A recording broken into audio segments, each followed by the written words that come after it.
Pokemon Platinum Redux is the ultimate way to play through the Sinnoh region. Why, you may ask? Well, because it has so many new features, starting with over 100 new regional forms, which is what attracted me in the first place. Hennis and his amazing design team made these look absolutely amazing, so I'll be showing every single one of them off throughout the video. But that isn't the only thing this game has going for it. It has an entire new difficulty, which is fair but still challenging at the same time. They also added in loads of custom moves with their own animations, base powers, and side effects that really make the game seem fresh. On top of this, every single Pokemon has been rebalanced, so none of them are useless anymore. The type chart has also been mixed up with 13 new changes that aim to balance out everything a little bit more, and the shiny rate has been upped to 1 in 257. So if you're a shiny hunter yourself, you're going to be running into quite a few of them throughout your playthrough. Besides this, there's also a ton more of quality of life features available inside the game itself that will make your experience as smooth as possible. And we're about to take a look at everything this game has to offer right now.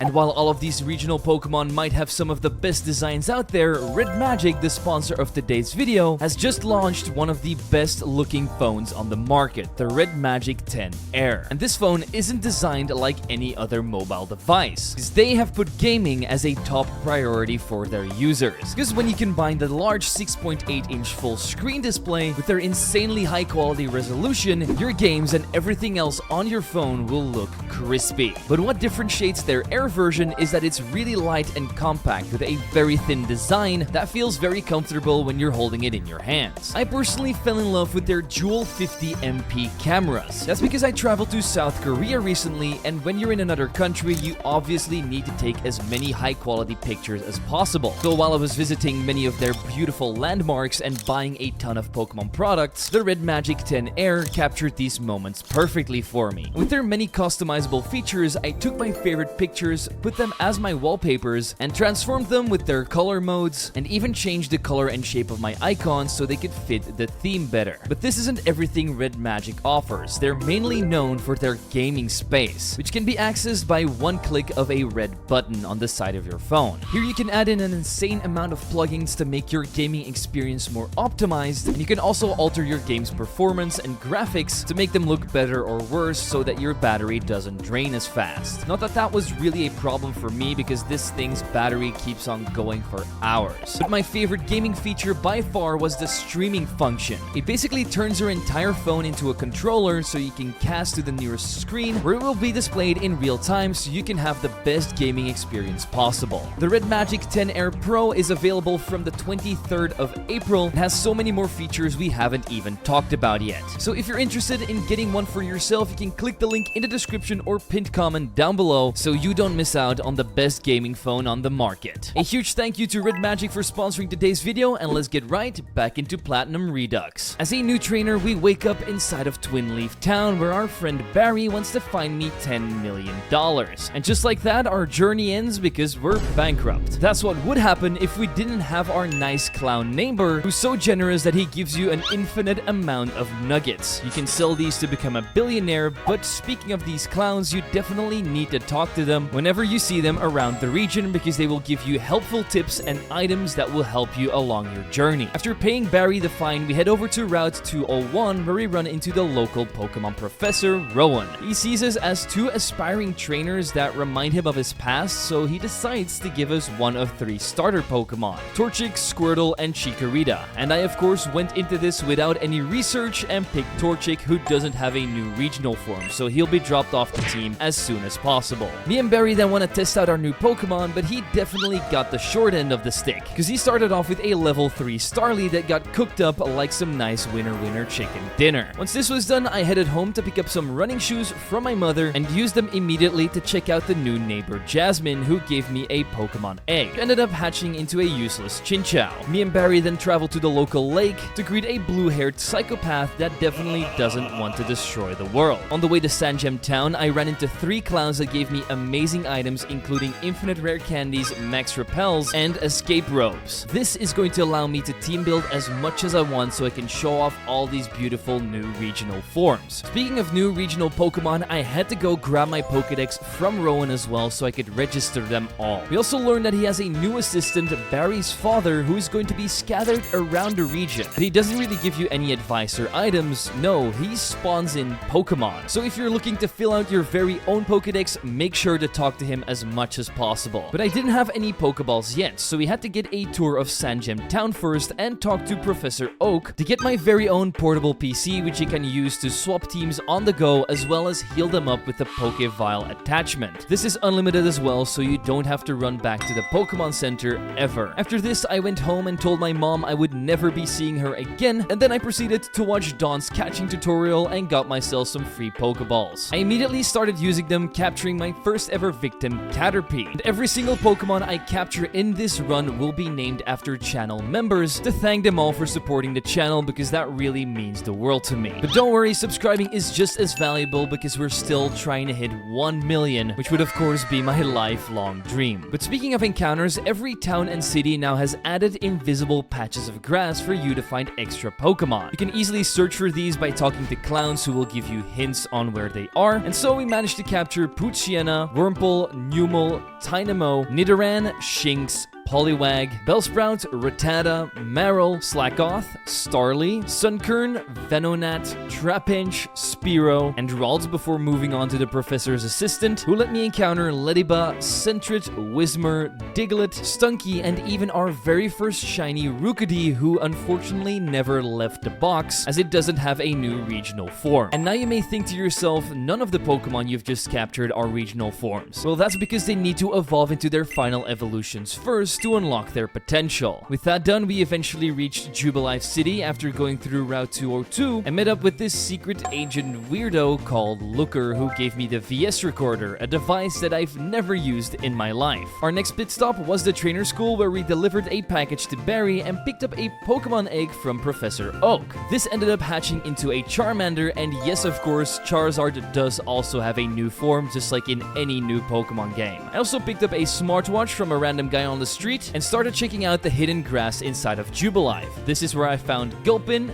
Cubchoo, Snorunt, and Shuppet. With these, I could start preparing myself for the first rival battle, so I evolved my Wurmple into Silcoon and Wurmple into Metapod before facing Barry on Route 203. And I was surprised to see that he already had 5 Pokemon. But from here on out, basically every boss battle is going to have a full team of 6, so I better be prepared for everything this game is going to throw at me. So I started off with Poliwag against his Starly and hit 2 bubbles before dying to Plucks. After this, I brought in Porygon, who could just use Thunder Shock to take it out. After this, Steve the Charmander came in to burn up his Sunkern. Numel used Mudslaps to blind his Nosepass and put it into the wrong direction. Sandra the Metapod used its hardened shell to absorb all the power Chinchou had to offer, and his final Pokemon Spinarak died to an Ember from Charmander combined with 2 Confusions of Porygon. This unlocked all the encounters on this route, starting out with Electrike, Feebas, and Togepi. Our next few encounters were in Oreburgh Gate, where we first picked up the HM for Rock Smash and then captured Duskull, Bronzor, Rockruff, and Zigzagoon. After this, we reached Oreburgh City, but before we take on the gym leader, there's a couple of things I wanted to show you. Starting out with Professor Rowan. Whenever you see him in any city or town, definitely make sure to talk to him, because he will give you free infinite TMs. Secondly is Looker, and he does the same thing, but with very useful held items. Each of these are definitely going to come in clutch whenever you are up against a hard battle. After this, I started yearning for the mines and started capturing Pokemon that could help me out, like Grimer, Cyndaquil, Bulbasaur, Fanfi, Bagon, Abra, and Machop. Dawn also ended up giving me an egg, which hatched into an Eevee, and yes, every single evolution is going to have its own new form, except for Sylveon, who is not in the game. That being said, the Fairy type has also not been implemented. I also went over to Rourke to tell him to stop mining for a second so he can go back to his other job, getting beat up by children. And to prepare for this, I evolved my Bulbasaur into Ivysaur and started building a new team. But Rourke has definitely got some tricks up his sleeve, because he doesn't only specialize in rock types anymore, as he's added a second specialization which is now bug. One of these bugs is his lead Anorith, who hears one shrill noise from Bronzor and immediately swaps out into Sizzlypede. So I bring out Marill and use Rollout, which is not a continuous attack anymore. It's now been changed to 50 base power and it ups your speed every time you use it. So we use 2 of those to squash the little bug and move on to the next Pokemon, Sudowoodo, who's been turned into a grass rock type now. And while he might look like a menacing tree now, all we have to do is hit 2 charms to lower its attack, then bring in Bronzor and use a couple of shrill noises to break all the bark off of him. I hit 1 more on the incoming Onix before dying to a Bulldoze and Bite. Feebas can then come in and water it away with a gun. His Charger Bug starts playing music like an accordion after I throw a couple of rocks on it with Machop and end up taking it out with Phanpy's Magnitudes. His next Pokemon is Kabuto, and this guy has one of the weirdest moves ever called Wet Touch. But if there's one Pokemon that can get wet, it's my Ivysaur, as it takes it out with a couple of Constricts. The last Pokemon is his Anorith, so I send out Feebas yet again and use a Water Gun to get my first ever gym badge. But little did I know that there was trouble brewing in Jubilife City. That's where me and Dawn took on the Bull Haircut Cult and smashed their Pokemon into a million pieces with a double battle. With the town is safe, we could move on to the next route to grab new encounters, namely Kabuto, Chikorita, Totodile, and Squirtle. I also did a batch of evolutions, which gave me a huge power boost with Electric, Machoke, and Cool Lava. But that wasn't all, we also got 2 of our first ever regional forms, the normal Dark-type Raticate and the deserved bug-fighting type Ledian that looks ready to punch a hole through your drywall. And these new Pokemon were absolutely necessary for me to move on, because every trainer in this game has become mandatory. No more skipping around them because they're looking left and you can go to the right. Nope, every single one of them can see you and will battle and destroy you. And from this point on, every single round will have a new boss battle, and you can't get past it until you beat them. And the very first one we'll be facing is Rourke's father, Byron, and he doesn't specialize in steel in this fight, starting off with a Fletchinder. So I thought I had the advantage on him by sending out Electric, but a Plasma Touch wasn't enough to kill, and so we ended up being burned and killed by a U-turn. This caused him to send out Gligar, who lost the matchup against Kilobyte's Marill after I spammed Bubble Beam for 2 turns. Machoke then proceeded to boost his own attack by taking out Pawniard with a Power-Up Punch. After this, we came out with the priority Mach Punch, which knocked Fletchinder to the ground. We were also able to hit a Searing Blow on the incoming Bronzor, but a Brain Drain sucked all the power out of his tiny mind. Kulava then melted it down with an Ember and also hit a Destruction on Laron. This is a 70 base power special attacking fighting type move, but it didn't end up being enough as Kulava died. But Marill did come in clutch, blowing some more bubbles to force out his final Pokemon Skarmory, who couldn't withstand the shiny white teeth of my Raticate combined with Ledian's super fast punches. After the battle, he granted us access to Floroma Town, where we evolved Marill into Azumarill, and while she might not look that much different, she is now a water normal type instead of water fairy. After this, I started running around into some flower fields and captured Ponyta, Makuhita, Meditite, and Meowth. On my way to the Valley Windworks, 3 more evolutions occurred too, consisting of the dark fire type Mightyena, the bug ice type Beautifly, who's ready to freeze over all the flowers and drink their nectar, and finally Skuntank, who traded in his dark typing for normal because he's trying to approach a better lifestyle. With these Pokemon, we beat up some Team Galactic grunts and stole their keys so we can enter the Valley Windworks. But I couldn't take on their commander Mars yet, as I had to capture 3 new team members, starting out with a shiny Staravia that's going to turn into one of my favorite Pokemon in this entire game, who will even bring to the Elite Four and Champion fight with us. Secondly was Eugene the Krabby, who just loves money, and finally King the Magikarp. After this, I rebuilt my team and took on Mars. This battle starts off with our Skuntank against her Zweilous, and I used Venom Touch and noticed that Poison is actually super effective against Dragon types now. I personally think this is a great change because Poison isn't the best typing offensively, and Dragon definitely doesn't have enough weaknesses, so this balances it out nicely. Next up was Scrub, so I brought out Ledian and used 2 Aerial Aces who now boost my speed. This allowed me to combo it into a Shadow Punch to bring out Haunter. Took a Shadow Punch very well because Ghost now isn't super effective against other Ghost types anymore. It's just neutral, but Dark types are still super effective, so I bring out my Tiana and kill it with Knockoff.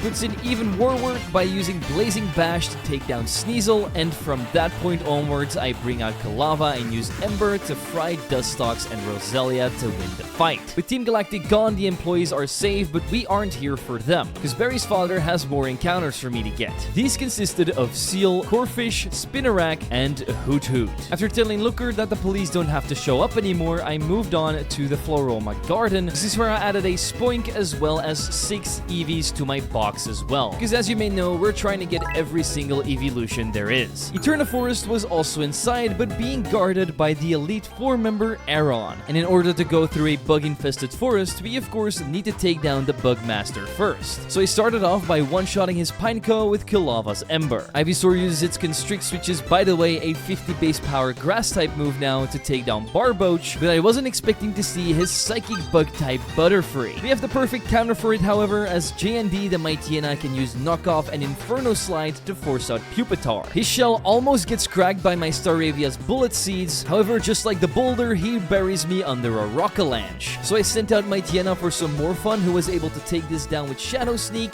and Scyther with Inferno Slide. The last Pokemon Beedrill also got brought down to a Sliver until I had to bring out a Rockruff to finish it off with yet another Shadow Sneak. That Aaron is defeated and we get access to the forest. There was only one Pokemon in here that I could capture however, and that was Ekans. Moving on to Eterna City, where I wasted no time and went straight for the gym. To prepare for the grass type leader Gardenia however, I did evolve my Spinnerack into Ariados, and this creepy ghost bug definitely belongs in a haunted mansion of some kind. Probably together with its brother, the amazingly designed Noctowl that looks like a Gengar if its wings are spread. Once I faced Gardenia, she immediately got scared as I set up Toxic Spikes with Ariados and hit a Silk Spin on her Lily. Silk Spin is a bug type rapid spin that removes hazards from your side of the field. After this, we do unfortunately get buried under a rock slide, but my Ledian can counter back with a Comet Punch, which is now a fighting type move that hits 2 times to take down Lily. Next up was her fire grass type Sunflora, who set up some sturdy roots to boost its defense and special defense and gain some HP back every turn. I needed quite a few of Mightyena's Inferno Slides combined with an Aerial Ace from Ledian to take it down. We weren't done there, as a flurry of even more Comet and Thunder Punches took down Ammonite as well. I also proceeded to use a single Mega Drain with Ivysaur to take down Marshtomp, but this wasn't the end of her team yet, as Roserade came out and set up a Calm Mind, which scared me quite a bit. With its boosted stats, it was even able to take down my Noctowl and Kulava before Ledian had to finish it off yet again. The last Pokemon was no problem, as Nuzleaf got defeated by a single Comet Punch, and just like that, the second gym badge is ours. I think got a call from Barry because he wanted to go and look at the Dialga Palkia statue that was fused together somehow. And we also saw the local champion Cynthia, who gave me the HM for cut because I looked so good. Normally we would just go and take on the Team Galactic building now, but there's a couple of encounters I wanted to get. Inside of Eterna City itself, I grabbed Growlithe, and just outside of the cliffs, a Remoraid and Amora. But we weren't fully prepared to storm a building full of bad guys yet, so I evolved my Meowth into the dark normal type Persian, who will sneak up on its prey like a panther in the jungle, with also the ice normal type Linoon, who is going to be afraid once it gets hit with a single fighting type move. But that is not where the ice types end, as this ghost type Glalie is absolutely menacing with its freezing glare that can even send you back to the Ice Age. There was another guy in the city that wanted to trade his Absol away for a Skuntank, and because I didn't plan on using it anymore, I did that.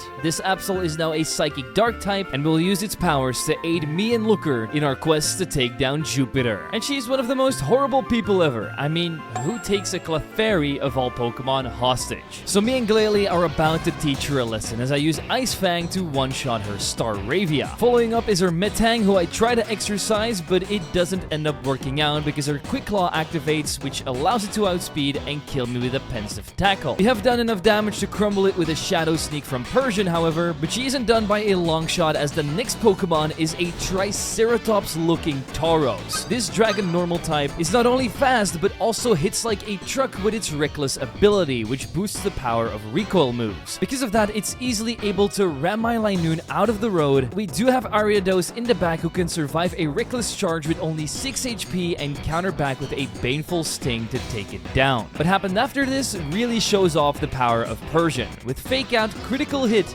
it can take out a Drowsy from full health. After this, it uses its sets of Fury Swipes to take down Porygon 2 and Raticate like they're little babies. This defeats Jupiter and chases Team Galactic out of this building, saving the town and opening up another encounter table with the Professor's assistant. Only this time we get ourselves a mountain climbing Hitmonchan that's been turned into an ice fighting type because of the harsh harsh climate. I also evolved Sandra the Metapod into the bug Psychic type Butterfree. Defeating Team Galactic also opened up the old chateau for us, where there were even more encounters to get, and get ready for some nightmare fuel because this bug Dark type Pinsir is going to haunt you for the rest of your life. He wasn't the only one who joined the party, however. We also had Pacho the Psyduck, Hachi the Vulpix, and a shiny Jigglypuff join our side. After this, I got my ass out of there and got attacked by some angry cyclists. I don't know what it is, but they never seem to be able to drive on the right side of the road, and on top of that, they start complaining about everything around them. And if that wasn't bad already, a police officer also went missing around these parts, which means there was a huge investigation going on, so we had to go look for him before we could pass to the next round. I did know there were a couple of caves nearby, but before I checked those out, I captured a Cranidos and Shieldon under the cycling road, which was also the location of one of these secret caves, and there I found myself a Nosepass. That was the only useful Pokemon I could find there, so instead I went to the neighboring cave to save a little girl as well as the police officer to open up access to the newest round, where I did 3 more evolutions. These were a Jugon that had been laying on the beach so long that it actually turned into a ground type, my very own Burnt Sunflower who is now a fire grass type, and finally my Lodic who looks a lot rougher than normal. That's because it's now been turned into a water dragon type. With these 3 squad members, I knew Bertha, who was blocking the road for me, was going to be a piece of cake.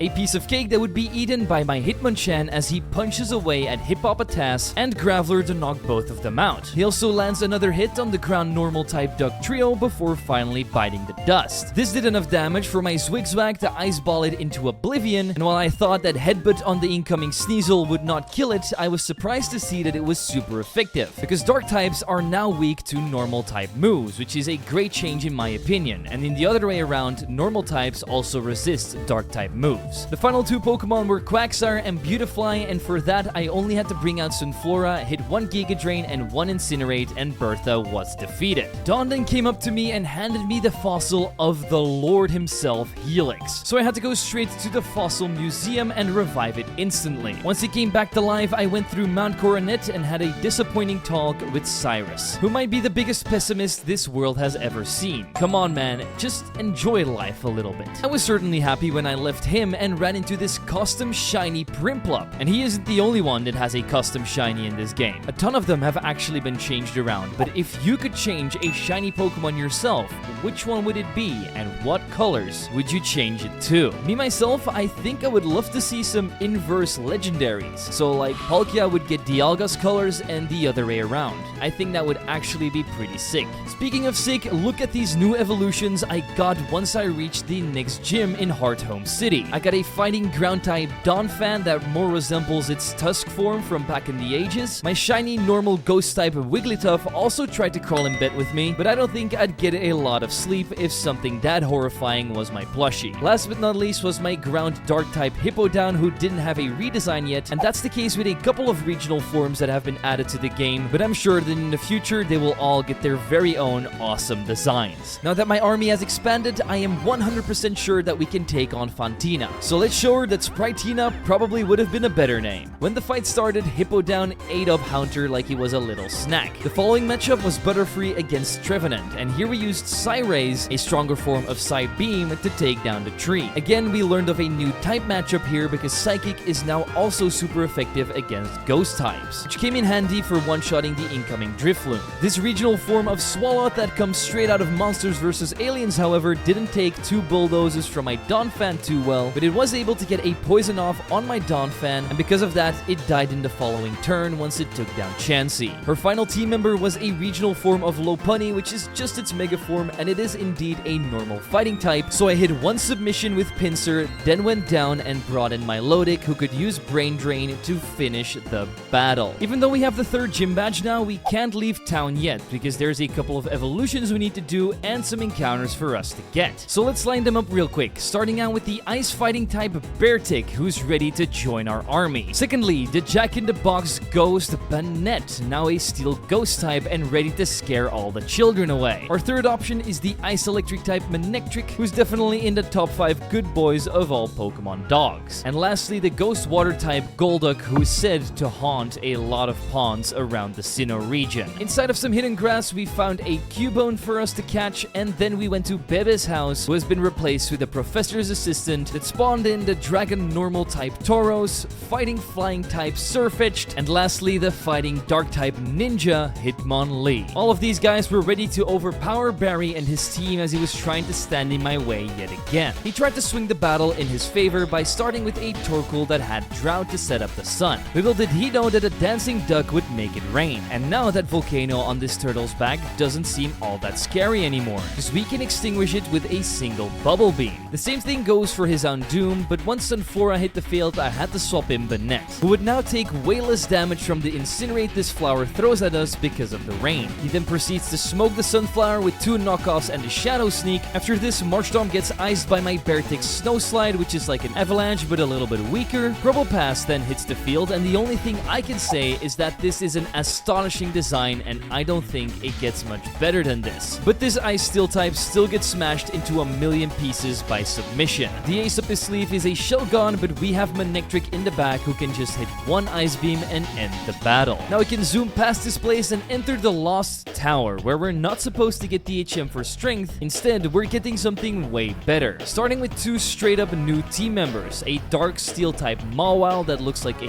yokai from Japanese folklore, and the Rock Ghost type Lunatone that is supposed to represent an eclipse or something. I'm not really all that sure. DHM we were Solation Town was also in sight, so we went straight to the ruins there and picked up DHM for a Heavy Storm, which replaces Defog and is now a pretty strong flying type move. But that wasn't the only thing the ruins had in store for me, because this beautiful diamond-plated Kangaskhan, which has been turned into a normal rock type, also joined my squad. Just outside of the ruins, there was a tree looking at me funny, so I captured him for eternity, and then started preparing for my next boss battle, because we evolved Vulpix into the Ice Fire type Ninetales, Cranidos into Rampardos, who has a literal diamond on the crest of his head to ram his foes with, plus they added the Dragon typing to him, as well as his counterpart Bastiodon as well, which we also ended up getting. And I was already a big fan of fossil Pokemon, but Pokemon Platinum Redux really put them on another level. These designs go so hard, and I could even see them as Paradox Pokemon in some instances. I took these beasts into battle against the next roadblock, Candace, and of course Rampardos had to come in and bring Vibrava down to its Focus Sash on the very first turn.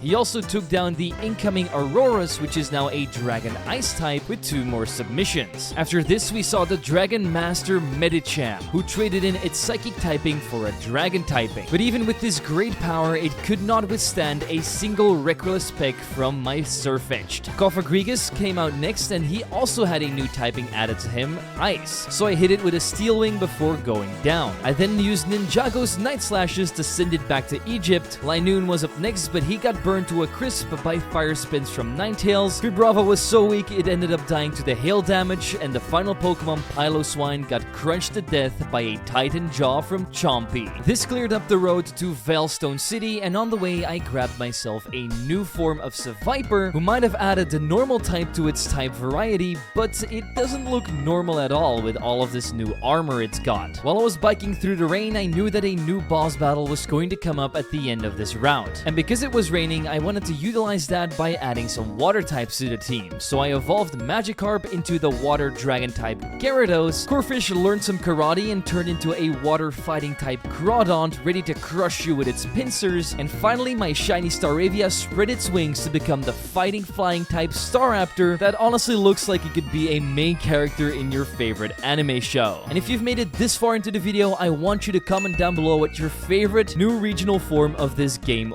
was. But definitely watch until the end, because believe me, the best is yet to come. And our next opponent, Flint, has one of these awesome new Pokemon, a new form of Tropius that is now a Dragon Grass type and has the Drought ability to set up the sun. And my Kangaskhan was definitely not the best matchup here, but we were able to take it down with just a Rock Slide and Ice Punch. But the battle wasn't won yet, as he was still at an advantage with the sun being up and Monferno coming out. My Cronut didn't really care about this though, as it used Wave Crash and Aqua Jet to force out Victory Bell, who had been turned into a Ghost Grass type. It sliced up my Crawdaunt like it was nothing, so I had to bring in Staraptor and thought that the Brave Bird would kill here, but that was a mistake on my end because the grass type had been buffed. It is now no longer weak to flying types. And little did I know that fighting types were now also weak to ghost types, so in the end I was at a disadvantage and ended up dying. Luckily, I still had some tricks up my sleeve and used Gyarados' Ice Fang to take this dying plant out for good. I also hit one more Aqua Jet on Kulava and then brought out Golduck to set up the rain.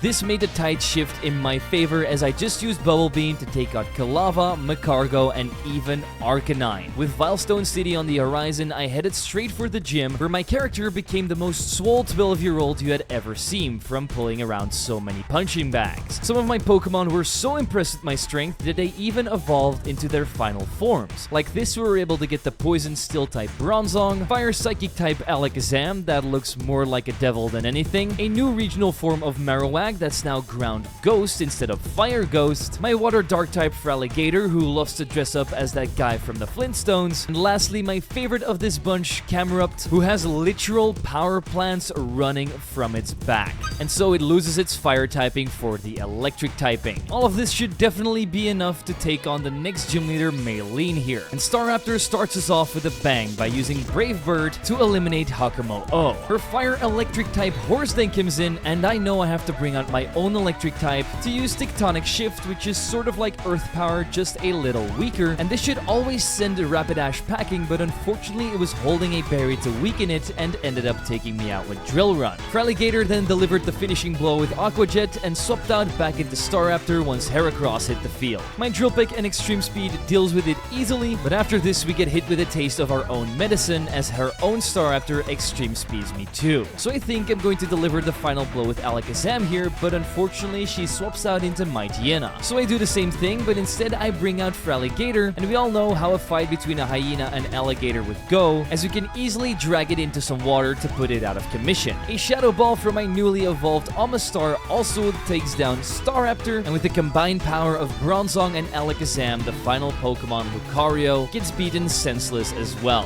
4 gym badges down, which means we're halfway through it, and the next one is coming up pretty fast. However, first we need to help Dawn by retrieving her Pokedex from Team Galactic, and after this, Looker shows me around their warehouse. Not too much to see here, except for the HM for Fly that we pick up, but I've also heard word that there's an assistant from the professor in town too. Those were the Steel Normal type Clefable, who loves its minerals just a little bit too much. At this point, I'm starting to think it's related to Steven Stone, but the Dragon Water type Lapras definitely isn't. Just outside of the city, I enter the Ruined Maniac's cave to grab my own Torkoal, and as I moved closer and closer to the nearby lake, I ended up running into a Slowking that was in absolute agony, as vines were taking over its body and mind, which definitely made him a lot dumber than he usually is, so he dropped the Psychic typing for the Bug typing instead. The end of this road was unfortunately blocked off by Volkner, so I started building a new team. I started by adding Electivire, and I'm not gonna lie, if Game Freak ever bring out an Electivire Mega Evolution, I feel like this is what it should kind of look like. It's simple, doesn't add too much, but makes him look super strong. The other 2 new team members we've already seen on opponents' teams, but now we're going to use them for ourselves. Those were Medicham and Aurorus. And just like you may have imagined, yes, Volkner has an Electivire of his own. But because Torkoal now has the ground type added to him, we could easily overpower it with a couple of Scorching Sands. This also immediately set up the sun for me, so we can take out the next Pokemon Vikavolt with a Combustion from Camerupt. Medicham used its Mind Strike to take care of Hakumo-O. Mega Ampharos fell to a critical hit Cheepulse, which is kind of like Dragon Pulse but just for fighting types. Marowak then clobbered Alolan Raichu into the ground, and his final team member was Luxray, who like every other Luxray variant has indeed been turned into an electric dark type. And no, I'm not sick of seeing it. I love it when Luxray gets turned into a dark type, okay? That just makes it easier for my Electivire to one-shot it with a Cross Chop. Now on to Pastoria City, where we turn ourselves into a Croagunk and fight our rival again. But like usual, with an entire new team consisting of a Rock Dark type Lycanroc, Fire Normal type Arcanine that makes it look like an actual legendary, which it should have been in the first place. Our very own Luxray also gets added to the roster. Nidoking takes on its shiny form and adds the Ice typing instead of the ground typing it usually has. Kabutops literally shed all of its skin to get rid of its water typing and made it a ghost instead. I also get strong Ridley vibes from this thing, so I'm absolutely in love with him. But he isn't the only ghost we got here, because we found the top Gooner ghost Pokemon, Gardevoir. Only in instead of appearing in your dreams like normal, she's probably going to be haunting your nightmares from here on out.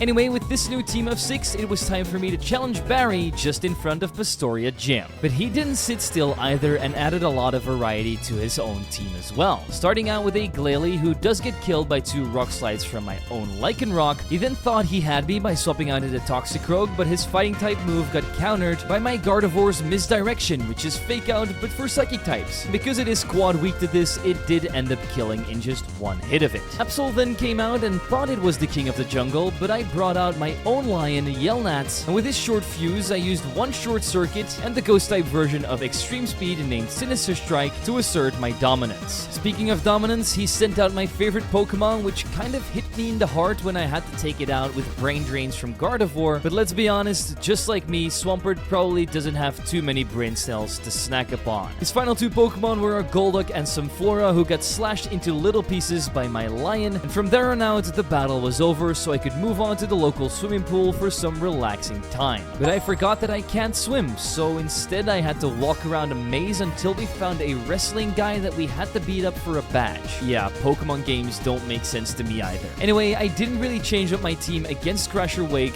which didn't end up being a problem, because we can bury his first Pokemon Volbeat, which is now a bug electric type, under some rocks with Lycanroc, but he fell after hitting 1 more crunch on Quagsire. But not to worry, we made his ears bleed with a couple of horror screams from Gardevoir, and after that I proceeded to make the worst move possible, sending in my Arcanine against a rain-boosted waterfall that ended its life. So my Luxray had to take revenge for its fallen comrade by taking out the Sharpedo easily. My Nidoking then used its poisonous tail to slap around Gyarados until Pelipper came out. That's when Luxray had yet another field day using Short Circuit again to take it down too, and at the end he only had a Lantern left. Yes, it did put up a fight, taking down my Kabutops and Gardevoir, but they were able to do enough damage so that Luxray could use Sinister Strike to win my 5th badge. Then the Safari Zone blows up and we have to follow the perpetrator all the way to the lake. Once we're done chasing him around, we also run into the champion of this region, Cynthia, who tells me about some Psyduck that are blocking a road. And if we want to meet up with them, we need to meet up with her at the Trophy Garden so we can battle each other for the secret potion. The route to the Trophy Garden was long and wet, but in the end we did capture 2 new Pokemon. Those were Sinonian Duck Trio, which had added the normal type to its arsenal, as well as Electrode, who had been turned into a GS Ball by adding the rock typing. We all know Cynthia is incredibly strong, so I had to buff up my team a bit by evolving Bayleaf into Meganium, who's now a dragon type. Grumpig also had one of the biggest glow-ups ever, as it can now create dark holes with the end of its tail. Old Man Probopass, that's been in the snow too long, also gets added to the arsenal, and speaking of arsenal, Octillery has been turned into a straight-up cannon that can blast away any foe. Because his special attack has been buffed and a steel type has been added, that this fight against Cynthia should be no problem. So I challenge her, throw out my Grumpig, and use Yawn to put her Altaria to sleep so Probopass can come in and kill it with Blizzard. But just when I was about to deliver the final blow, she swapped out into Mawile. So I went back into Grumpig to tank a Titan Jaw and counter back with a Power Reset, which made Mawile sleep for eternity. Tangrowth was next, and they did add a steel typing to this boy too, which meant I could get one last Power Reset off before having to swap out into Meganium, who used its terraforming ability to take care of it. We also delivered the final blow to her sleeping Altaria, but Hydreigon was a bit too much for me. But not for Probopass, whose blizzards can literally freeze through anything, because they're now 100% accurate because of his snow warning ability. Her Kingdra then blasts us away with a Hydro Cannon, but she doesn't have to recharge anymore. Instead, her defense and special defense get dropped. Not that we care at all, because just a single Dragon Pulse blasted out of the stadium, and her final team member had to be the new form of Charizard. That's kind of like a mix between its X and Y Mega Evolution forms. This makes it look incredibly menacing, and it does one-shot my Lapras after setting up a Dragon Dance, but we brought it down into the red ourselves, which meant that Octillery could finish it off with a priority Sonic Missile. With this, the battle ends, we get our secret potion, which we use to chase away the Psyduck. And we all know this next round as one of the worst in Pokemon's history. With the fog being up, your Pokemon are going to miss nearly 90% of the time. At least that's what it normally feels like, but in this game, the fog has been totally removed, so you can run through the route and its trainers a lot quicker. And it was on this particular route that I got some of the best regional forms I had ever seen in my life. Because Magmortar here had been turned into Todoroki from My Hero Academia, as it now has a fire type half and a water type half. So not only can he fill up your bath, he can also warm it up for you if needed.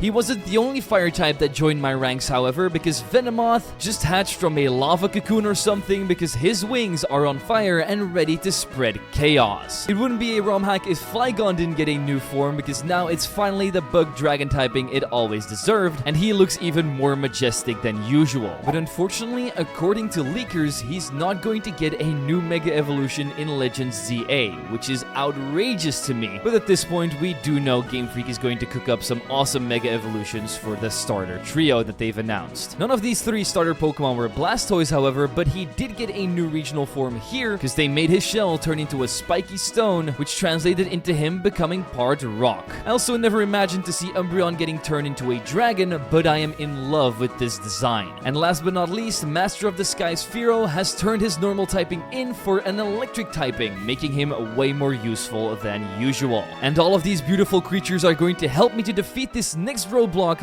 Lucian of the Elite Four. At this point, we all know he loves his psychic type, so I started off with Venomoth and used Pollen Puff to take down Exeggutor. Next out was Slowbro, so I went into my very own Umbreon and tried to take it out with some terrifying moves. But before we could deliver the final blow, he swapped into his Viper, which saw me swap into Flygon, who could hit a Tectonic Shift before dying to 2 Ice Fangs. Fearow then needed one more short circuit to get it out of here, but then Grumpig came out, so I used Feather Dances, who now lure special attack on the incoming Grumpig, so that Blastoise could swap in, tank some hits, and wash it out of here with Hydro Pump. Weezing was up next, and I actually ended up getting very lucky because Umbreon paralyzed it with a Terrifier and could take it down with 3 more Dragon Pulses. From there on out, the battle became incredibly easy as a Combustion from Magmortar melts down Metagross, and Fearow uses 2 more short circuits to take care of Slowbro. With Lucian defeated, we could move on to the next point of our list, Celestic Town. Here there's always a battle with the big bad Cyrus, and I was preparing for that by evolving some more of my Pokemon, like Dusknoir, whose fighting type is going to be benefited by its big fists, Venusaur, which changed the plant on his back to a water lily, so now he fully embraces his toad-like personality. And the final one was Typhlosion, who is now part poison type because of its toxic mentality. All that Shore Scarf eruptioning in random battles has definitely paid off. After this, we stop an attack on the town by taking on Cyrus, who wanted to blow it up with a Galactic Bomb. The only thing I'm blowing up, however, is his Sharpedo with a Hammer Arm and Sucker Punch from Dusknoir. I also did some awesome damage with Shadow Sneak and Sucker Punch on the incoming Noctowl before dying and having to bring out Electrode. He could boost his own special attack with Charge Beam and take down Noctowl easily, and following up on that, we could also use Stone Barrage 2 times in a row, which brought the incoming Cacturne down to about 1 HP. From that moment on, it was an easy takedown with Flygon, but he isn't really pulling his weight as he gets one-shot by a single Freezing Strike from Weavile. So I tried to blow it up with Combustion from Typhlosion, but that didn't work either because of its Focus Sash. And somehow it cut me in half with just a single Psycho Cut after this. It didn't have anything against Clefable though, so we just used Techno Blast to kill it. Venusaur also put Houndoom to sleep with some powders and then washed it away with Foul Water. The final opponent was Miss Magius, and all we had to do here was spam Liquid Steel with Clefable, and just like that, Cyrus was defeated. Now that we've saved this quiet little town, we can normally move on to Canalave City, but the road was blocked by some police officers who were looking for a little girl. Her last known location was somewhere near the Pal Park, so that's where I headed up next, and while we did find her and sent her back home, we also found 2 new team members, a Fire Grass type Blossom, as well as Stantler, who basically just looks like a knockoff version of Sawsbuck. With that, we can travel to Canalave City with our newly acquired Surf HM, and with the upcoming rival battle on the bridge here, we are going to be making a new team by evolving my Charmeleon into my very own Charizard, Machoke into Machamp, who's just wearing some gloves and shorts now, and somehow that added the rock typing to him. Muk somehow got a brain inside of all that sludge and can now manipulate anything he wants with his psychic powers. Togekiss also lost some weight and ended up looking very majestic because of it, and last but not least was Victreebel, who died out and became a ghost plant. Now let's face Barry and see what he's got in store for me. Kick off with a battle of poison as my Muk is facing down his Toxicroak. We bring it down to its Focus Sash with a single Brain Drain, but when I'm about to take it out with Sucker Punch, he swaps out into Absol and one-shots me. So I decide to bring in Dugtrio, who does about half of its health with Furious Swipes before dying, but that's more than enough for Victreebel to use one Sinister Strike to end it off. My Machamp then uses its Power-Up Punches to boost its own attack and smash Probopass Spaz into a million pieces, and since we're so buffed up now, we also one-shot Metagross with Sucker Punch. For Skarmory, I did have to swap out into Charizard, who burned it down with a Combustion. Victreebel used its Sinister Strike to finish off Toxicroak and do major damage against Flygon as well. This brought it in range for my Togekiss to use just one misdirection to end off the battle and show Barry who's boss. I would go up to Byron for my next gym badge now, but he's somewhere on Iron Island. So I took the boat over there, talked to Riley to get myself the HM for strength, and battled through a million trainers, including Fantina, to reach the end where we could tell Byron we wanted to challenge him. He then went back to his gym, but we weren't done here just yet. Because in the Iron Chamber at the end, we had to capture our very first legendary Registeel, who had gone fully robotic at this point, with electric powers that could probably blast away this entire cave if he wanted to. So we added him to the Dex total and moved back to Canalave City, where I prepared my team for the fight against Byron by adding the Red Panda Furret, who is now a fire type, to my team, as well as Rapidash, a Kingler with a Rusty Claw that's as strong as steel. We also have Hariyama coming in before he became Iron Hands. Leafeon became a bit more ferocious by adding bigger claws and a fighting type to its arsenal, and finally, one of the best redesigns you will see in this video, Salamence, the Dragon Fire Demon straight from hell. Byron has no idea that he and his steel types are going to get wrecked right now. Yes, he does try to put up a fight by setting up a Trick Room with his Corviknight, but that doesn't save him from my Blaze-kicking horse. The same goes for his Metagross, only this time we one-shot it with Salamence. Bastiodon is actually a force to be reckoned with right now, as it brings down my Kingler to 9 HP before I can take it out with Hammer Arm. I now see why he was at Iron Island in the first place, because he brings out Registeel too. I get one more Aqua Jet off before getting KO'd, but we counter back with Hariyama's Hammer Arm to send it back to where it came from. Normally, Hariyama would have an advantage against Drifblim, but that wasn't the case here, as a Ghost-type move just took me out in one hit. So I had to bring out all the firepower I had with Salamence and Furret, bringing it back down to the ground. His last team member was a Scizor who survived a Pyro Twist from Furret because of its berry, so Leafeon had to step in and crush it with a close combat to get my 6th gym badge in the pocket. We then go to the local library to see a lake blow up, and we all know Team Galactic is behind this. Say whatever you want, but no other evil team blows up as much as these guys. So me and the Dream Team split up to different lakes to deal with all the threats at the same time. This didn't end up working out, as I had to take out the first lake where we beat Saturn. Then I got a call from Dawn and Rowan saying that they were in trouble and couldn't deal with Mars at the second lake, so we had to play Superman and save them as well by beating up Mars. But we hadn't heard back from Barry yet, because Snowpoint City was quite far away. I had faith in him, however, so I wasn't worried in the slightest, so I could take a little bit of a detour before heading over there. So I went to the other side of this lake to see what kind of Pokemon were hiding there, but the only thing I found was this corrupted Mew that would hide in the shadows and haunt everything that would come near it. Our next destination was Mount Coronet, where we found a new form of Primal Groudon. He doesn't look all that different from regular Primal Groudon, but he is a new regional form, because he now has the Ground Fire typing, but his broken ability has been removed. So anything with a water type move can now extinguish it. A little further up was the Ice Room, where Regice was waiting for me, and just like his brother, he had also been turned into a machine electric type. We also ran into a new form of Glaceon that will literally crush you with its balls of steel. After this, I moved outside into the snow and got ambushed by some kids, and straight after, we saw that Barry was okay on the lake, so I moved on to Snowpoint City and started building my team for the fight against Candace. So I finally decided to use my alien Swalot and evolved Eevee into its fire-type form Flareon, who also added the ghost type to himself. After this, we completed the entire Candace ice puzzle in under 2 minutes and moved on to her battle, where Hitmonchan knocked out her Walreign's teeth with close combat. After this, Como-O came out, whose scales all fell off once it heard my Swalot scream. Following up was Chimpao dying to my super-powered Groudon. Suicune is now the ice type that it always deserved to be, at least in my opinion. And just like I mentioned earlier, Groudon does not stand a chance against any water type attack, so I had to bring out Registeel.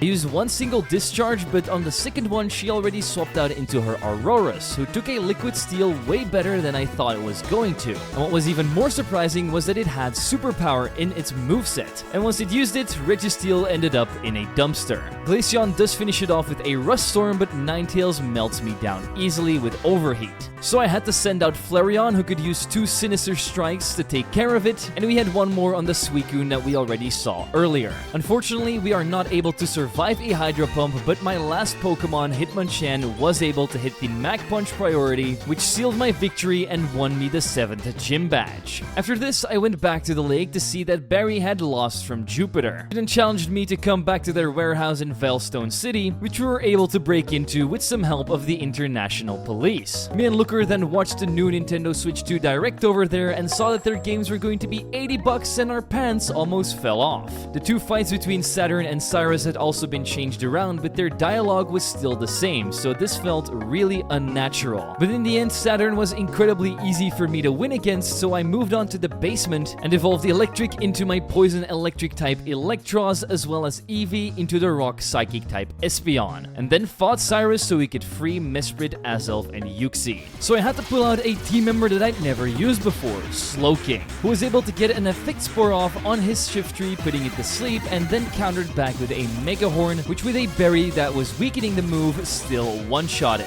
Registeel is able to knock out Honchkrow with a Scrap Steel and a Lightning Storm. Tauros uses his Hard Head to smash Chandelure into a million pieces. Weavile dies to a single head smash from Sudowoodo. Slowking literally survives a Dark Hole Sucking and uses a shell to cut up Houndoom into tiny little parts. The last thing on his team was a Swalot, and all we needed was Registeel's Galactic Edges, who were super effective, to win the battle and make them flee to Mount Coronet while we set the Lake Trio free. We followed their tracks into Mount Coronet ourselves and beat up Rourke at the entrance. A little later, we reached the outside and captured a Regirock on the hill as well, and you guessed it, it took on the same appearance as his two brothers. We had a ton of difficult battles ahead of us on our way to the top, so we evolved our Eevee into Vaporeon and another Eevee into Jolteon. The first one gained the poison typing and the latter bug. Ekans also turned into Arbok, which is now part dragon, but that doesn't make it any better of a Pokemon. He's still very trash. Yet he still came with me to the summit, where Cyrus was about to release his diabolical plan. But we couldn't reach him just yet, as two of his bodyguards stopped me in my tracks. But I had Barry backing me up in this double battle, and I kind of dominated it by using Vaporeon's Water Spouts, combined with his Probopaz's Blizzards to take all two team members of them out as fast as possible. In the end, my Regis had the last laugh by hitting a Lightning Storm on Drapion to end the fight. And yes, we did try our best like no one ever did, but that wasn't enough to stop Cyrus from spawning in Dialga and Palkia, who opened up a new portal for Giratina, the devil of all Pokemon, to show up and open the dimension of the Distortion World.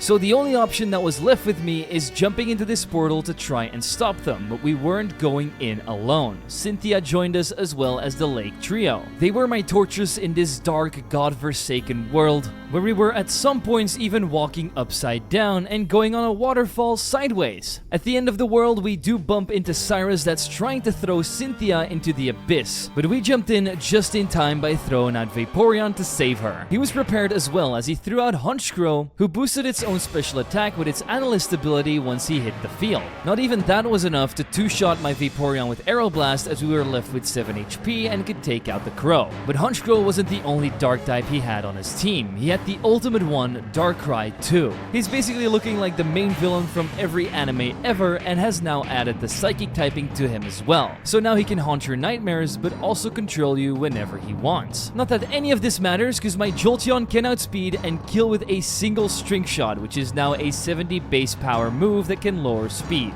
I get one more Thunder off on his Entei as well before dying to Flare Blitz, but because of the recall damage, he's now crippled too. So I bring out the superior fire type Groudon and use Fissure to make him fall into a ravine. Oh yeah, Fissure is now a regular move, not a one-hit KO move anymore. Hence why it didn't end up missing like usual. I don't know why he did this, but Tyranitar came out next, and with a superpower, he gets sent back straight away. One more Fissure also does decent damage on Swallowed and paralyzes it, but then we die to a Fall Water. Mew comes in and misses its Mind Crush, so Shadow Ball takes it out from full health. So I brought in a legendary of my own, Regis, and used Cosmic Power to boost my defense and special attack. With a Blizzard and a Lightning Storm, Swallowed gets turned into a puddle of goo, and this man's Kryptonite seems to be superpower because Weavile also dies to 1 in the end. After this, Cyrus built a nice home here in the Distortion World and was never seen again once Giratina closed the portal. With the world out of danger and Cynthia waiting for me to come and challenge her at the league, we still had a couple of roadblocks left to face. But we also had exciting prospects to look up to who would all help me to conquer them, like the fighting normal type Chansey who doesn't want to heal you up but instead put you in a headlock.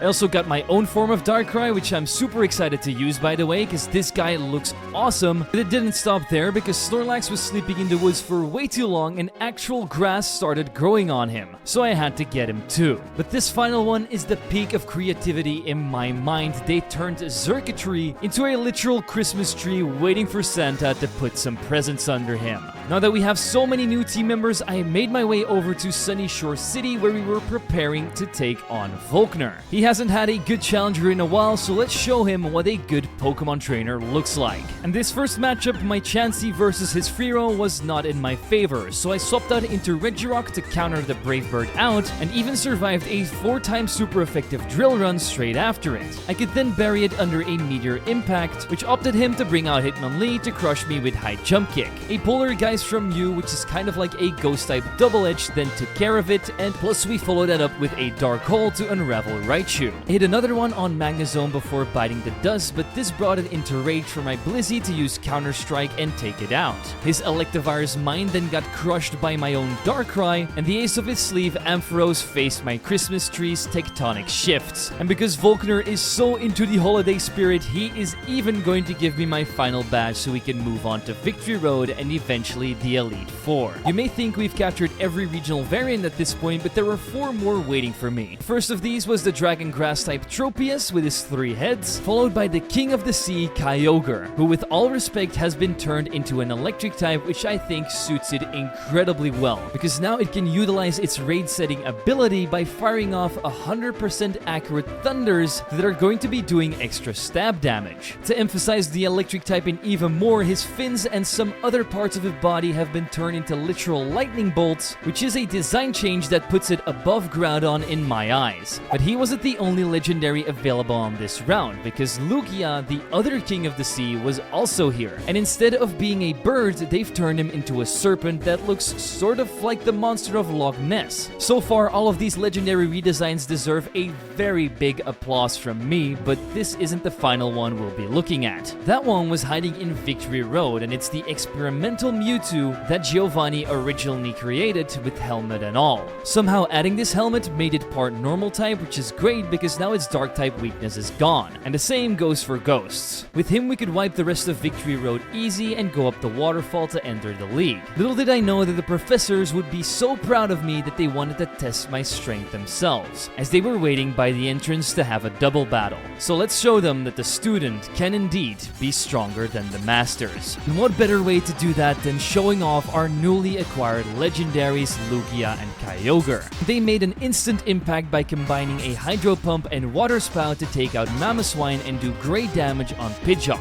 Their weakness was definitely their speed though, because when Blastoise came out, they both ended up dying. But my legendary arsenal was vast at this point, so I brought out Mewtwo and Darkrai. But whether you like it or not, Darkrai got outsped yet again and killed by a single uncover from Pidgeot. And Mewtwo's Aura Sphere was not even enough to take out Blastoise. So I had to bring out Tropius instead, and he was a lot bulkier, being able to survive an attack and counter back with a Draconic Gale to take down Pidgeot, while Mewtwo fired off another Aura Sphere to take down Blastoise. And this is when they decided to bring out the big guns, the god of all Pokemon Arceus and their very own legendary Shaman. They both targeted my Tropius and put it into the ground, however Mewtwo did hit a critical hit Mind Crush to take care of Shaman. Now all of us only had 2 Pokemon remaining. They sent out their Arcanine and I brought out Snorlax. And while they might have doubled up with a Focus Blast and Overheat, all of this wasn't enough to take down my big fatty, and from that moment on I used Aura Sphere and Bulldoze to end off Arcanine. Now it's 2 against 1, and because Arceus ended up targeting Snorlax this turn, I could freeze it with a Mind Crush and proceeded to take down God with his own signature move, Judgment.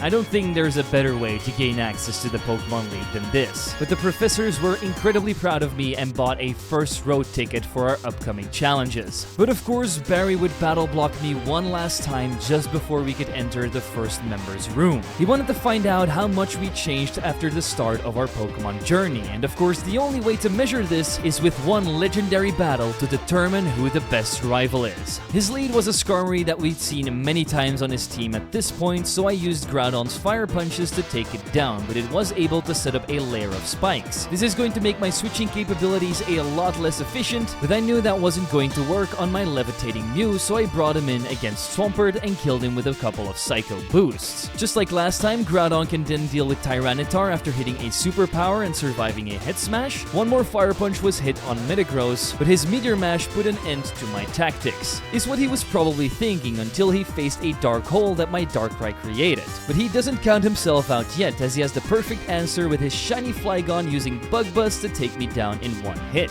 At this point, I thought Kyogre was going to have a field day, but Sheer Cold didn't end up killing, because just like with Fissure, it's not a one-hit KO move anymore. And that's why this oversized Dragonfly was able to get some meteors out of space to knock my fish back into the Mariana Trench. Judgment then blasted him out of this building, but his final Pokemon was Mewtwo. Yes, we did hit one more Dark Hole, but this wasn't enough to save me from its wrath. And the only Pokemon that can get past a Mewtwo is a Mewtwo itself. So I brought out my own one and used Dark Hole to end this fight once and for all. Barry accepts his defeat and recognizes that we are indeed the stronger trainer. After wishing me luck, he gave me some team building tips, and with that, I crafted my ultimate team consisting of Octillery, Staraptor, Mewtwo, Luxray, Salamence, and Darkrai. I had so much faith in the squad that I didn't have to think twice of challenging Aron. And I was absolutely right, because my cannon hit Armaldo so hard that it got turned back into a fossil. His power plant Camerupt was overheating, so I used some water from Salamance's hydro pump to cool him down and send him away. We followed that up with an overheat that melted the sand off his Dewgong, but this lowered my special attack, so his next Pokemon, Heracross, survived an Aeroblast but wasn't able to take a Sinister Strike from Luxray. This left him with two more Pokemon, Venomoth and Scizor, and both of them got extinguished by water sprouts from Octillery. Time to move on to the second member, Bertha, to see if she can stop me.